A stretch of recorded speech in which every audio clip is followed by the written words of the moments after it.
So Tony, we are going to talk a lot about GLP-1s and what they do, why they exist, how long they've existed for, and really I think what I'd like to know first of all is, in your experience as a doctor, what you've seen and confronted as being the things which are the many positives about them, but also clearly, highlighted in the press, the many negatives as well.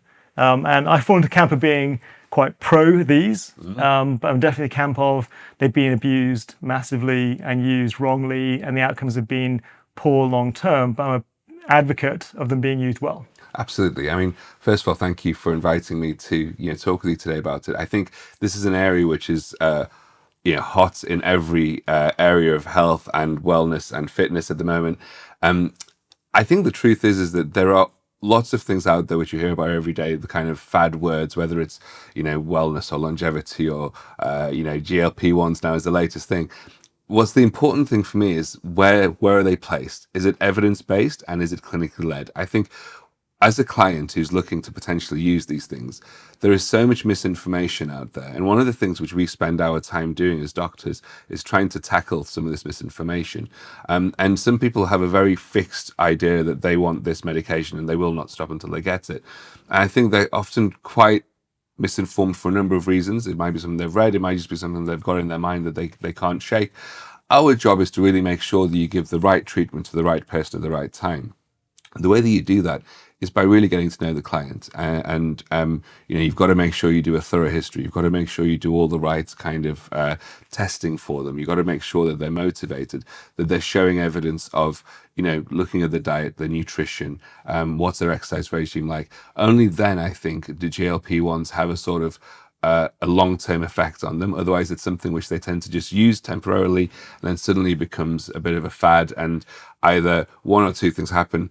Either they're not changing everything else around it, so they don't get the desired effect from it, or because GLP-1s aren't cheap, often they run out of money and then they're looking for cheaper alternatives, which often aren't, kind of medically regulated. And I think that's where people stumble quite a lot. At the start of all of this, I mean, the key reason why it was developed in the first place was a diabetic drug. Absolutely. To make sure it controlled blood sugar and make the system work well, help people to try and counter those effects and try and make sure they lose weight, maybe come off being away from being a type 2 diabetic. And that's all proven to be phenomenally successful, and it's great. So that's proven as a safe product. The off-label stuff, of course, is about trying to just lose weight. It's sort of a lifestyle drug, anti-obesity drug. Now, on the anti-obesity side, diabetes aside, that's clearly a great goal to go for. I guess the part of the equation which is the problem within this is those people that are trying to lose not 4 or 5 stone in weight, but those trying to lose maybe 4 or 5 kilos or less and shave the bit off. Exactly. And make sure they look leaner and fit into the dress or the suit or whatever it might be, or nothing on the beach. Yeah. And go with that. And the issue with that, of course, is that you're then playing around with people's metabolisms in a way which is maybe not irreversible, the damage it causes, but certainly in the short term causes problems.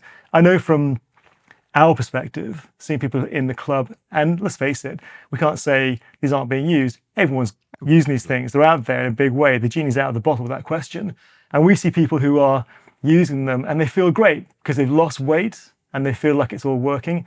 But when we measure their leanness, measure the actual loss of weight and structure, the loss in composition, the change composition is shocking. They're losing lots of muscle mass Absolutely. alongside some fat loss. And we know where that's going to go. They stop using the drugs, the weight goes back on naturally, of course. And we know now from all the data over a longer period, not just within our own clubs, but externally, all the larger data, is it goes on super quickly because there's nowhere for it to really go add the calories back in again. And we see as well people getting extreme levels of exhaustion within workouts when the workouts also aren't structured as they should be when someone's taking medication. They cannot do HIIT training. It just absolutely wipes them out within moments. They cannot do short recovery work. There's not the energy left in the tank. So we've got to then tweak and change their programs to retain the important factor, muscle mass, strength, and power. You must see it all the time with Absolutely. patients who are doing the same thing. But, I think there's lots of parallels between the health and fitness industry and medicine and longevity. I think one of them is that things have to be hyper personalized. There isn't really a one size fits all, and we all have different body compositions. And actually, looking fantastic on the outside may hide, a lot of things going on under the bonnet that need to be fixed. And I think the way that you do that is via the really deep dive medically into the sort of, kind of past, and making sure that you've done the right tests to show and do all the body composition work so that you know exactly what you're targeting. Then you can actually, so it's not a case of, this kind of logic that the higher the dose, the better the result, and that's sometimes what people want. They want, Yeah. oh, can you just up the dose, doc? I'm like, no, you need to think about this seriously, because what you're going to end up losing is your complete body composition. So losing muscle mass, sarcopenia is a real problem, I think, for these people. And unless you couple that with the diet, and you think about it, there are so many supplements that have no evidence at all, that people are just taking because somebody's mentioned it. And I know, in the old days of going to the gym, I remember people would always be talking about this with like protein powder and this and that, and there's always something which I think appeals for a quick fix. What's the quick fix that I can do to lose the weight? But if you haven't managed to do it for 20 years, suddenly it might help you on your journey, but it's not the kind of panacea that's going to suddenly make you into having the beach body that you thought you would. The irony is that the manufacturers themselves, I think they put on the label that this is to be used for no more than 2 years. And the dosage should be, I think, taken up and then taken down again. So in fairness, actually, I think they are protecting, the people using it for themselves as well, I'm sure, to make sure they're used correctly. And the people that I know are using these for, right now, 4, 5, 6 years. And a bit like OxyContin, it's at a higher and higher and higher dose, because of course the effects become less and less as they're losing that vital muscle mass. And then you're chasing it constantly. Trying to come back from that becomes a problem. And we know as well that with sarcopenia in mind, sarcopenia in terms of muscle size is one thing. People lose their power and strength before the sarcopenia of size happens. They're losing the capabilities. So you're losing that metabolism capability, and then you lose the size and you see it, by which time it's too late. Yeah. So it's a tough battle. The common side effects, you've described them. I mean, that sort of fatigue, the aching joints and muscles that people get, it's almost like they've had a workout without having, without doing the workout. And I think this is, we're all, relatively, kind of open to change. I think we all kind of should be, but I think it has to be done in bite-sized chunks. There's no point in suddenly going from never exercising, eating what you want, to suddenly just starting on a GLP-1. This is probably the most disastrous thing that you can do for your body, even if you have some weight loss. And I've seen some people who have had, honestly, they've lost tens and tens of kilograms using these drugs, but they just don't look right. When you've seen somebody after kind of... the air's come out of the balloon, basically. Yes, exactly. For want of a better phrase, exactly. This is exactly what it is. So I actually have a bit of a theory about the pharmaceutical industry on this as well. So I think that if you look at people who are, I'm 46. So if you look at somebody who's 46 years old, when we were kind of 20, I used to play rugby, I used to box, but there was never really the whole all the kind of peripheral stuff around health and fitness. Now, a 20-year-old who's starting the health and fitness journey is in so much better shape in terms of what's available to them. And I think pharmaceutical companies are realizing that people don't want to go onto your statins and things like this. That's almost when it's too late. So what they're trying to do is find use for these medications in other ways. So suddenly, your Ozempics, Wegovy, they're all looking for what's the next thing. Can we do it as an oral pill? Can we do it as this? Can we do it as that? And I don't think there's enough long-term data for anybody to sit there and say to you, this is absolutely what you should do. But hopefully a good experienced doctor who has experience in this industry will be able to take the research and then relay that on to the client. I think that if you have a well-informed client, then you tend to make the right decisions. I think if you do things just because it's a fad, I think the latest was Serena Williams was advertising Ozempic. And you think, she's like an elite level athlete who's almost encouraging people, and I'm sure there's a lot of money exchanged for this, but she lost the pounds but gained the dollars. Exactly. It's a good way to put it. That's exactly what she did. And so I think these kind of things aren't helpful, but of course, this is the way that the commercial world is. And I just really want anybody who's coming into this sort of area of health to understand that if we say that it's not the right thing, or if we start you on a very small dose, you shouldn't be disappointed with that. There's a good medical reason, and the results will be in the long term. as long as it's part of that faceted approach. Well, you and I are working on this with the team, and it's going to be really exciting actually getting this out there, because I think we have the experience on both our sides to counter the medical and the physical outcomes of all within taking any of these products.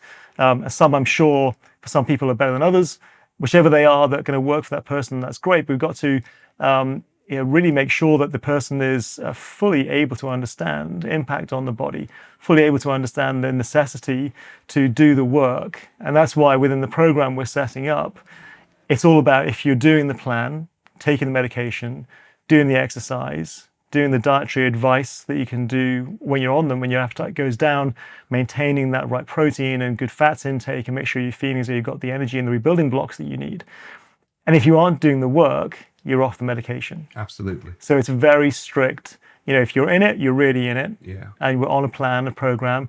If you drop off that for your own protection and health, we're taking you off the medication at the same time. It's not a kind of bit part player. Absolutely. It's got to be the full package. One of the reasons why I started up HarleyDoc was because of this. I felt that there's a lot that we can learn from the health and fitness industry, from the personal training. The way that you meet your clients in the gym, they come expecting a session which is going to push them to the limit. You're providing that service, and there's that's a very clearly defined relationship.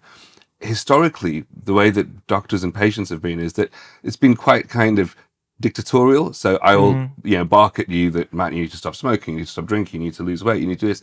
And then after 10 minutes, you leave the room and you think, I'm not going to do that. And this whole thing about, meeting in an interface where you both have a vested interest and you can, trust that I'll look after you in the best way. And we both have that sort of accountability. I think that's the most important part of it. With what we're trying to build from the longevity side, using peptides, all of these things are small bricks that help us build a house. I think that we can't take any one of those in isolation, but everything has to be clinical led, in my opinion, and evidence based. If you do those two things, you tend to make the right decisions. I think when you kind of go off script, I think that's when you start to make the mistakes. So let's look at some of the myths or the truths that exist around medication as well, because there's lots and lots in the media and on social media about, it gave me hair loss, or it maybe age, or I slept badly, or I went blind, or I'm getting deaf in one ear. There's endless stuff there, which is lots of fear factor building. How much of that is possibly true? How much of that is down to the effect of not the thing itself, but the fact the person taking the thing hasn't done the work they should do to back their system up? Hair loss being an example. If your nutrition is bad, then clearly you have other issues with skin and hair and so on as well. So where are the risks in taking the product, the known risks? And then converse to that, what are the upsides? We know it's hugely anti-inflammatory. So what else is there as being a real positive beside the obvious weight loss? Negatives first. Yeah. So I think the negatives are, you've described them, it is a very difficult, it's a very difficult road to go down with a client if they don't have all the information around the use of it.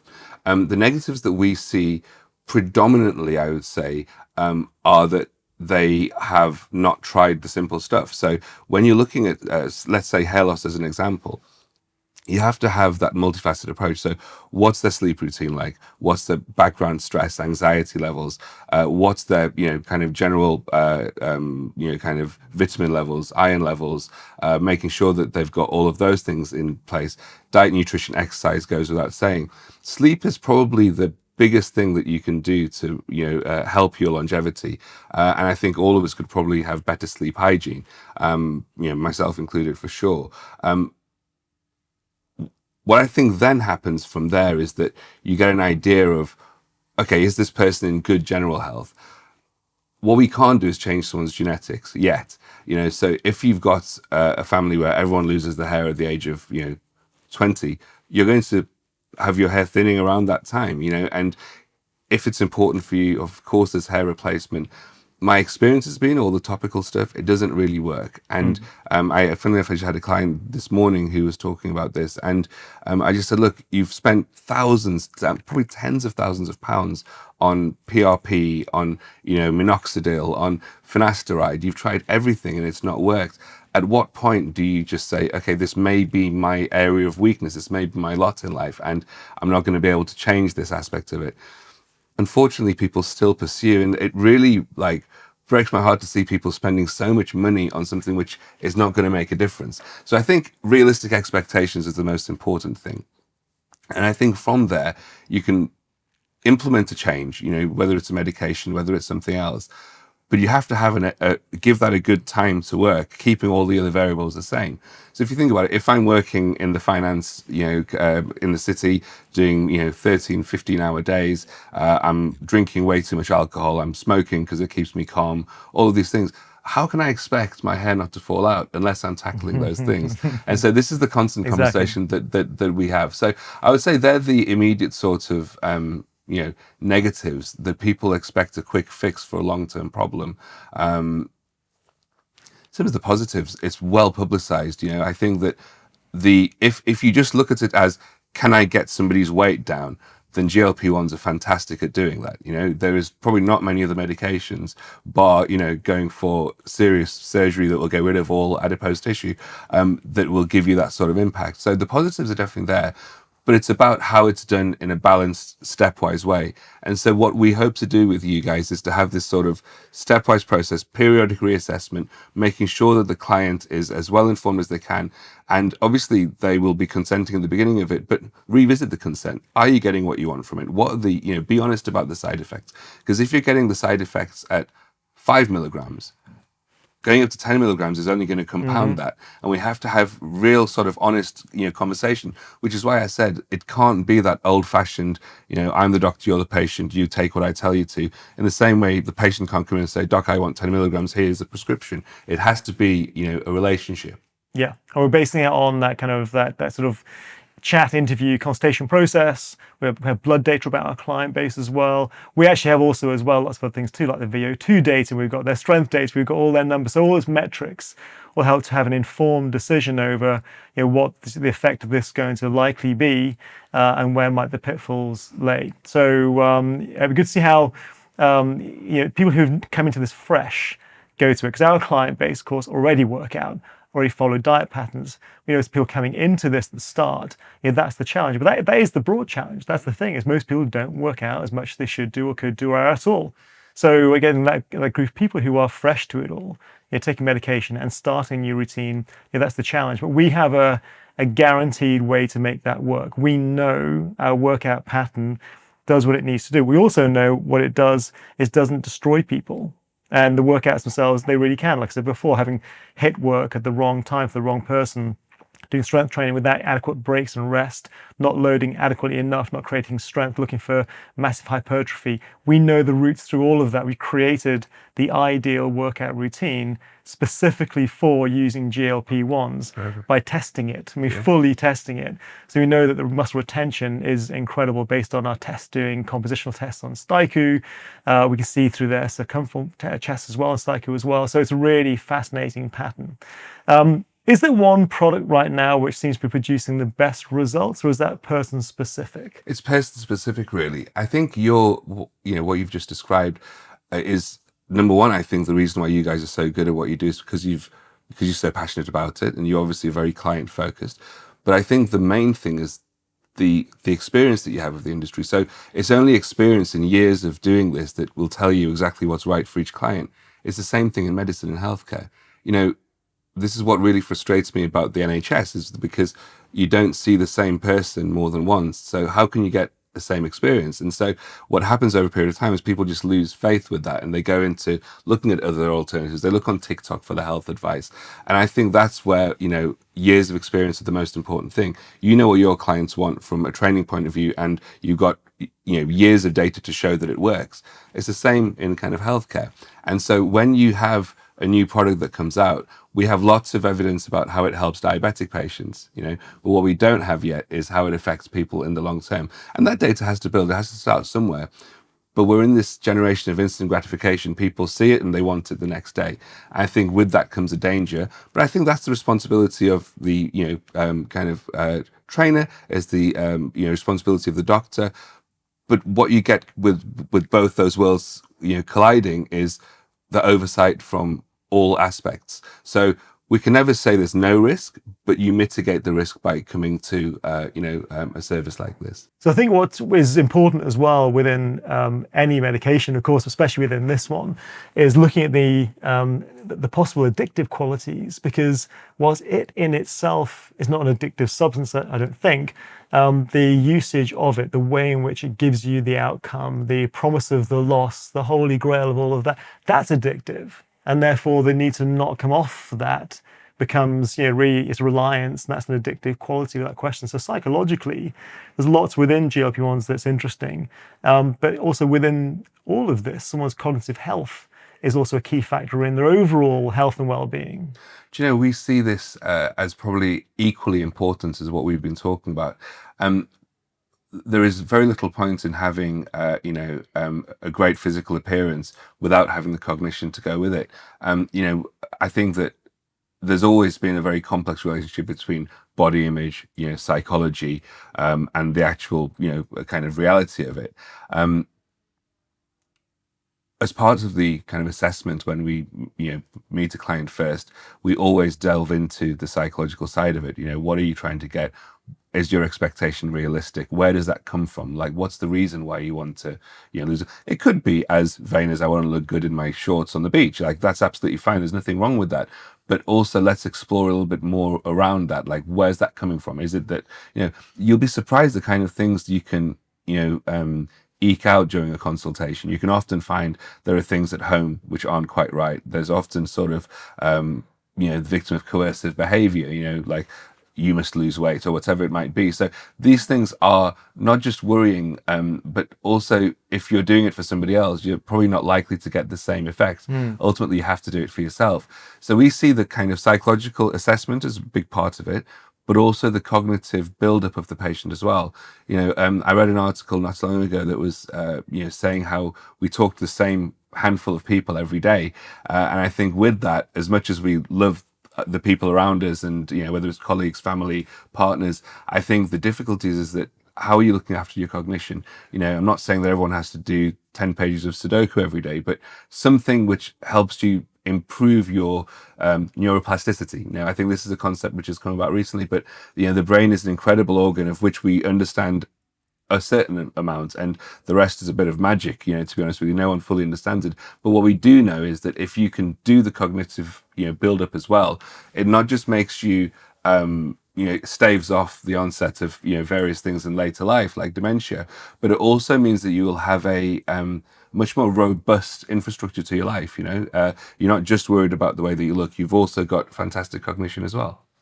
It's funny, one of the people who's a friend of mine, who's a fellow at Imperial College, specializing in brain activity, and I asked him a question a long time ago about, okay, if you were going to go through things you could do to yourself that would help or hinder your brain activity, let's start with DMT at the upper end of it all, and then ayahuasca and psilocybin and LSD, and going through all these things here. What would they do? And he said that at the upper end of it, DMT, is like putting a grenade into your head and hoping the pieces come back together again.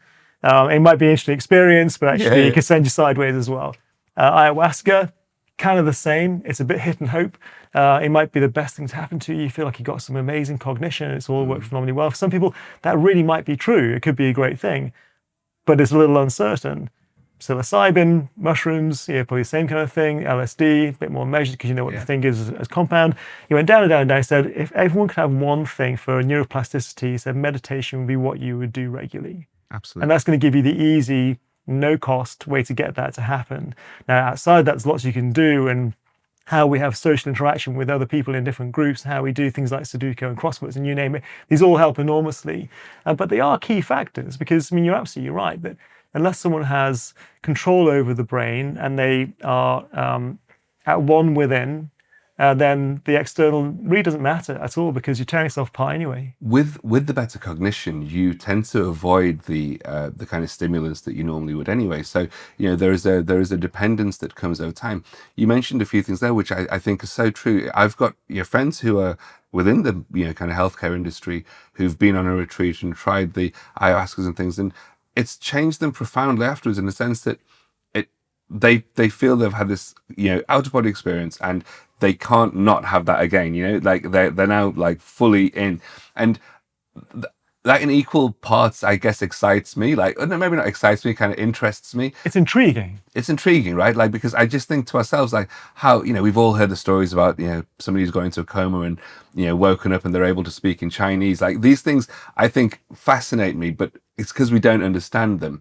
And I think again, everyone's appetite for risk is different. For instance, there's some people who won't even have, I don't know, let me think of an example, like a supplement that that isn't from this particular manufacturer that they've always used from. Fine.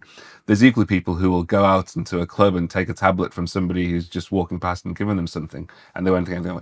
I think it's remarkable that we have these sort of there's this joke about people like not wanting to share a glass of like drink with their friend, but they'll happily go to a bar and someone will say, "Oh, have you got this pill? I'll take this pill," and they take it. They've got no idea what's in it It's at so all. crazy. It really is. It's not. There's no sort of there's no rhyme or reason to it. So I think the way that I look at it is that there's all sorts of kind of stimulants and things of addiction out there.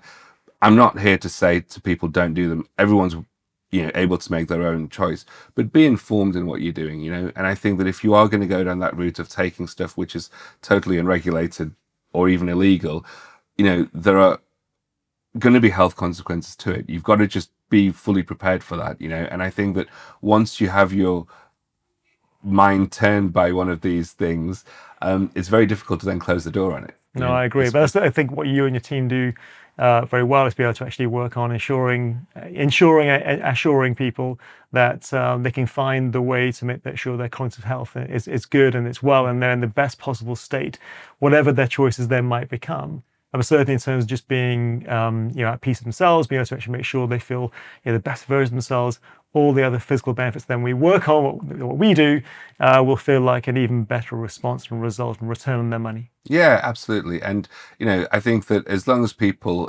come with that sort of open mind to having a holistic, view of their life and not just expecting a prescription at the end of it, which hopefully nobody will. I think there are different places they can go to if that's what they're interested in doing, but they'll get a full 360 holistic view of and advice personalized to them for that.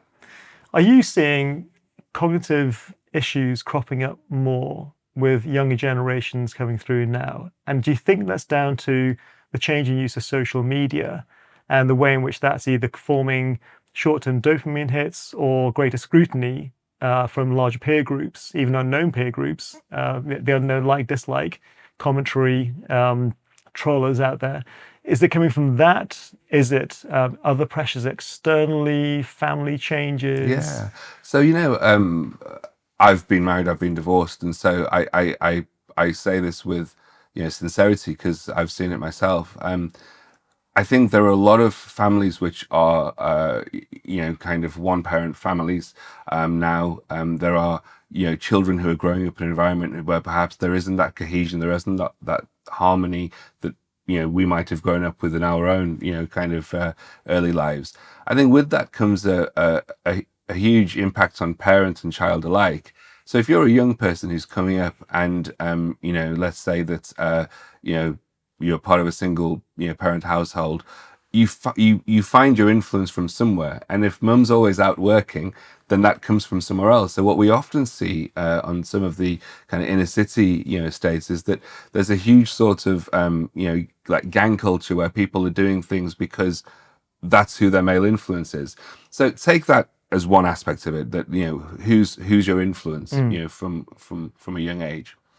Then add into it the likes of, say, the news. I remember being young and getting frustrated with Dad because he always used to watch the news at 6 o'clock and then at 9 o'clock, and we were like, you only used to watch the news once. I've kind of now morphed into that. I kind of watch the news at least once a day, but younger people, they're not getting their news. They're not getting information from the reputable sources that you and I probably know. You know, you might have your favorite newspaper and you read that and you accept there might be a degree of, you know, kind of flex in it, but generally you know what you're reading is right.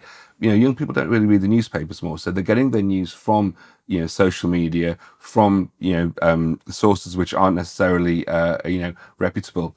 I think with that comes a sort of believability of anything, you know, and if you're not able to concentrate, you know, I feel that concentration is key to discipline. You know, if you can't concentrate, and you know, now people say, you know, when we're doing our social media, people say, oh, if you haven't captured the client in the first 5 seconds of a call, I've probably said in the last 5 seconds. You know, how can you capture something like that? So in that 5 seconds, if that's all the attention span is, what good is anything else going to be for that person? You could talk about diet, nutrition, exercise, GLP-1s if they haven't got that basic sort of concentration. So I think there's a real danger in having this sort of, you know, short-term content, short-form content, which is, you know, giving people the information that they think they need to go on. And the problem is that people now are very much more opinionated and vocal about it. Now, again, I will take advice from anybody if they're well informed and, you know, they're educated on that. If I've watched a 30-second TikTok video and then I try and come and say, oh, you know, Matt, you shouldn't do your press up like that, you should do it like this.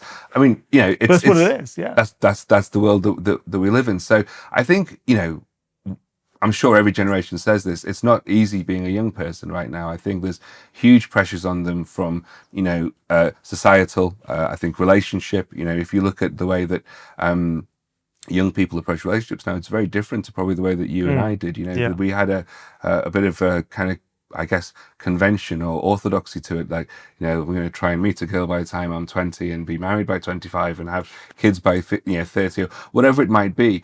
I think that rule book's been really, you know, kind of ripped up now. And I think there is no right or wrong to it, which is absolutely fine. But I think with that, there comes a feeling of inadequacy in a lot of people. And we see this a lot in the younger generation. And it's often pressures that nobody's really put on them, but just the weight of social media on their shoulders. Like, oh, you know, I'll give you a prime example now. Somebody might come in and say, you know, we want to be more successful. We want to, you know, make more money. And, you know, when you actually pair into why they want to do that, it's because they've seen somebody their age driving a Lamborghini, you know. And I think these things are extremely dangerous. You know, it becomes a currency that you can never keep up with, you know, and you'll always feel inadequate. And I feel that teaching people that from an early stage, you could argue that's the family's role, but I think that everyone's lives are so busy now and complicated, it's difficult to focus on those one or two things that will really make a difference. What's interesting, there's lots of data I've been seeing as well, which is about young people are in less sexual relationships for their demographic than people of the same age 20 years ago and 30 years ago, 40 years ago, which is sort of surprising. But the reason it seems is coming down to the fact that there's this pressure on the male to, you know, have sex, which is performance, because there's so much porn available, and that's the guiding light. Absolutely. And the female feels pressurized to actually get into this sort of relationship with someone who actually wants a one-hit wonder, and then they'll the next one and the next one, whether that's because of the apps or the access to porn or all those things all together. And a female who generally looks for a relationship, an emotional connection, can't get that. It's impossible because the guys are looking for that. They don't know how to get that. So those two don't really marry together. So therefore, the girls kind of, you clearly not want to get involved with the guy who's on this kind of, you know, hit after hit after hit, and everyone's dissatisfied, and therefore it, I think, magnifies this lack of self-worth because you feel unwanted and unloved and can't connect. You see why they're struggling at that age. It's a perfect storm, isn't it? It feels like there's so much pressure from every angle, and that has an impact on libido. It also has an effect on kind of erectile function as well. Yeah. So, you know, I would say in the last decade, the number of young people who are coming in with erectile dysfunction. At what age? I mean, I'm talking probably 18 to 25. I mean, oh my God, very, very young. Really, yeah. But Wow. it's partly because of you know, like the psychological side of it. But then when you actually go into the reasons why, it's often comes from unrealistic expectations. Okay, I mean, it might sound a bit crude, but when we were younger, there might be the occasional magazine. You might catch the odd, It was glimpses of things. yeah, That the was odd it. boob on TV or whatever, and this kind of thing. But there generally wasn't this sort of open, kind of culture towards it.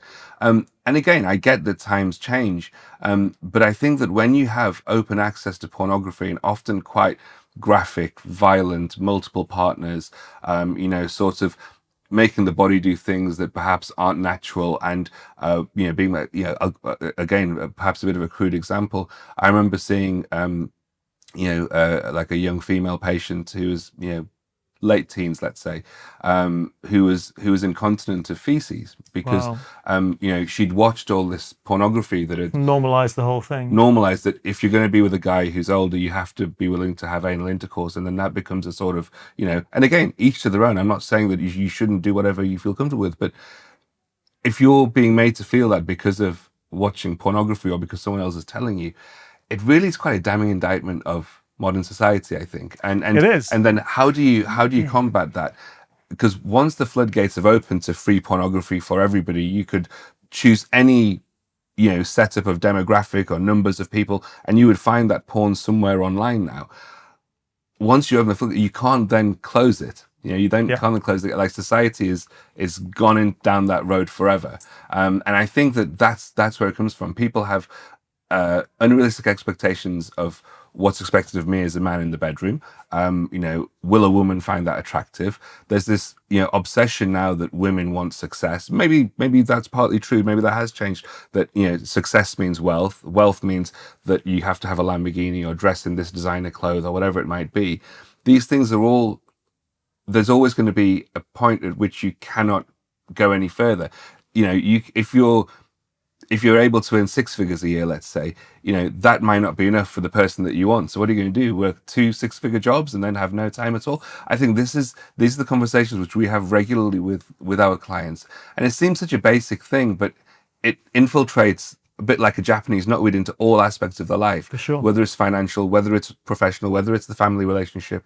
And it's really something which needs tackling, I think. Weirdly, we're seeing lots of young guys, actually not similar ages, in their kind of 20s, coming in and fundamentally looking healthy and finally outside, with blood data showing testosterone levels at half where they should be as normal rate.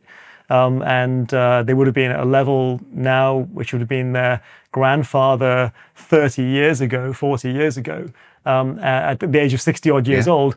And not just the testosterone, but the luteinizing hormone to actually be the triggers to try and create, that's also down. Absolutely. So the question is then, it's the chicken and egg. Is that because there's open access to things and therefore levels are dropping because there's not that kind of need to try and naturally create?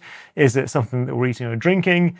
Is it a case of there's all sorts of factors involved? It's all of that. I think one other thing as well, which is I'm 46. I don't play any video games, but it's this video game culture. There are people who will rush back from school, they'll eat, and then they'll sit in front of the computer or the console and just play games. I mean, I'm not saying I was ever an elite sportsman, but I got exercise every day through school. I played rugby. I used to box. I used to do this. So for me, there was that whole sort of exercise, playing outside with your friends. That's kind of gone, and that's where predominantly you get that drive from. If it's not there and it's being replaced by something else, I'm sure there are some great video games out there, but everything in moderation. Well, we see two versions of that. We see people who are in that camp of doing not enough and therefore it's not quite being created.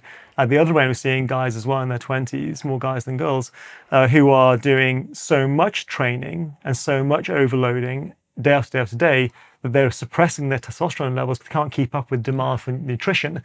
So there's there's two camps going on. It's really become this kind of polarized way of existing and working, both with their problems. And then you add into that the mix of then maybe porn on top of that and ideals of how those relationships, where you can see why there are all these trauma points that are happening. It's a kind of devastating area. It needs some addressing for sure. Yeah, it does. It does. Let's just talk through what someone coming here for the first time is going to go through in this program. So they're going to come in, they initially see one of my team, then they see one of your team at HarleyDoc, who we're working in close partnership with on this, and they'll have consultation to go through their suitability, their medical background, and their goals. We then do physical testing on them to find out where they are. So we've got good data sets at the very start. Then given medication then by you guys. Then we're off and rocking. They start the workout program. They see our dietitian. The diet plan's given to them as well. And they start that in earnest. And then all those three key parts join together to give them this perfect plan. They see you and your team every few weeks to have a re-checkup, analysis of where they're at. So they're getting on physically, psychologically as well, really too. We obviously check them on an ongoing basis every 4 or 5 weeks physically too, and we see the client every few days. In some cases, it could be for some of them by distance. They can do it from wherever they are in the world. There's these touch points on an ongoing basis to make sure we can see change, we can hear what's going on from a negative point of view if need be, hear the positives, look at the changes going on week by week and month by month, and then guarantee some success along the way and make them feel like the best versions of themselves. 100%. And this all revolves around that, those touch points and the periodic reassessment. There is no point in, no one's in the business of taking money off people if they're not going to get the results. But they have to have that commitment to it. There's no point in starting something because, for an elite service, it's never going to be cheap. And, the products aren't cheap. The experience that we've got isn't cheap. But if you combine those things together, then I think what they get is going to be proven results, and there is a whole stack of data to suggest why that would be the case. What I would urge anyone to do is just to make sure that they are able to, for that next few weeks, few months, be committed to the programs from the medical side, but also the fitness side. Because if they're not, they're going to be disappointed, and nobody wants a disappointed client, right? So I think it's really important that we do that. So from our side, yes, we're here to absolutely be as responsive as the patient needs us to be. We understand most people are, in successful industries with big jobs, and they don't have time to speak to the doctor every day, but they don't necessarily need that. But our whole availability is 24/7 for that reason. People don't choose when they're ill. People don't choose when they want to get advice. So we leave our, kind of door open for our clients the whole time. And I think that would be the perfect way to ensure that you're getting the most out of the program. And if, like you said, if people don't comply with those things, we are talking about quite serious consequences, to have invested in a program that, you can't keep up with and then fall out because you fall off the program because you're not keeping up with it. It's not going to feel nice for you. So you've got to make sure that you're fully committed and able to do that for a prolonged period of time. Yeah, that's right. We want to have guaranteed positive outcomes and a good experience and a health improvement, and fundamentally no reliance on the product. It needs to be that someone goes through this process of going through, our intervention on the training and diet side, your intervention on the medication side, with the expressed goal and view that at the end of this process, they can carry on their own. Absolutely. That's the win. It's self-sustained. They're in a new place. They reset their body. They haven't gone backwards. They've definitely gone forwards, and they can stay in that place. Definitely. And the whole benefit of peptides is that they are, reversible. So, these aren't sort of long-term hormonal things. It's something which, when you're able to and when it's medically correct for you to do it, you can slowly start to come off them, and you should start to feel that that your body's much more resilient than it was when you first started it.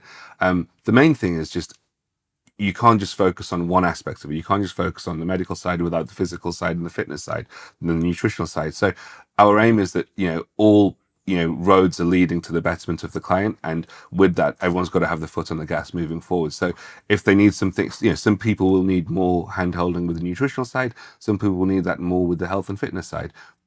But if you're a dynamic organization, you can do that.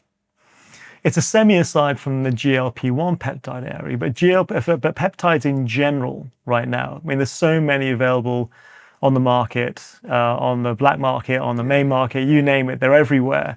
There's some that you can definitely get as well, which are labeled as being research purposes only, which we know they're being sold for people to just go and inject themselves on a daily basis. How does someone begin to understand how to buy peptides? I mean, well, obvious thought process is you just don't unless you have someone who's guiding you through what to do properly. I think that's the key. Kind of early, the earlier that you come to a professional and discuss it, the more likely you are to make the right decision. There is no guarantee of any kind of efficacy of a product unless it's medically prescribed and evidence-based. Those things are so important.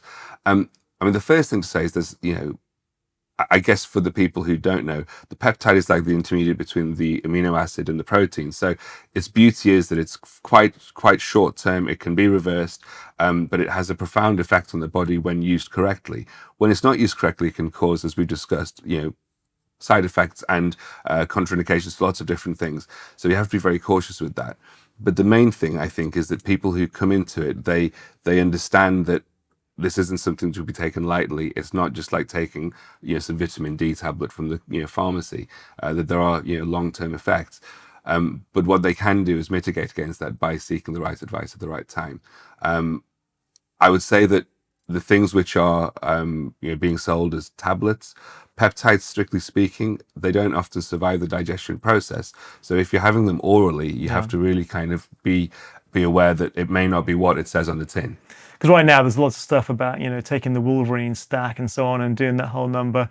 And I think Joe Rogan made it into a big deal recently as well, when Matt Damon was on and Ben Affleck, and that all sounds great because it makes good media. But there's a whole danger within that, and taking these things in terms of long-term impact possibly. I'm guessing lots of young guys listening to that will say, I've got to get on that stuff because I'm trying to build some muscle mass. And my gut feeling with this is that the younger you are, the more potential for harm there is. Fast-working system. I guess you take the viewpoint that the older you get, the more you're going to take a chance of getting less at stake. But I think there's a risk within this, and then where you source the thing from. So there's this kind of rush to the marketplace, and it just worries me enormously.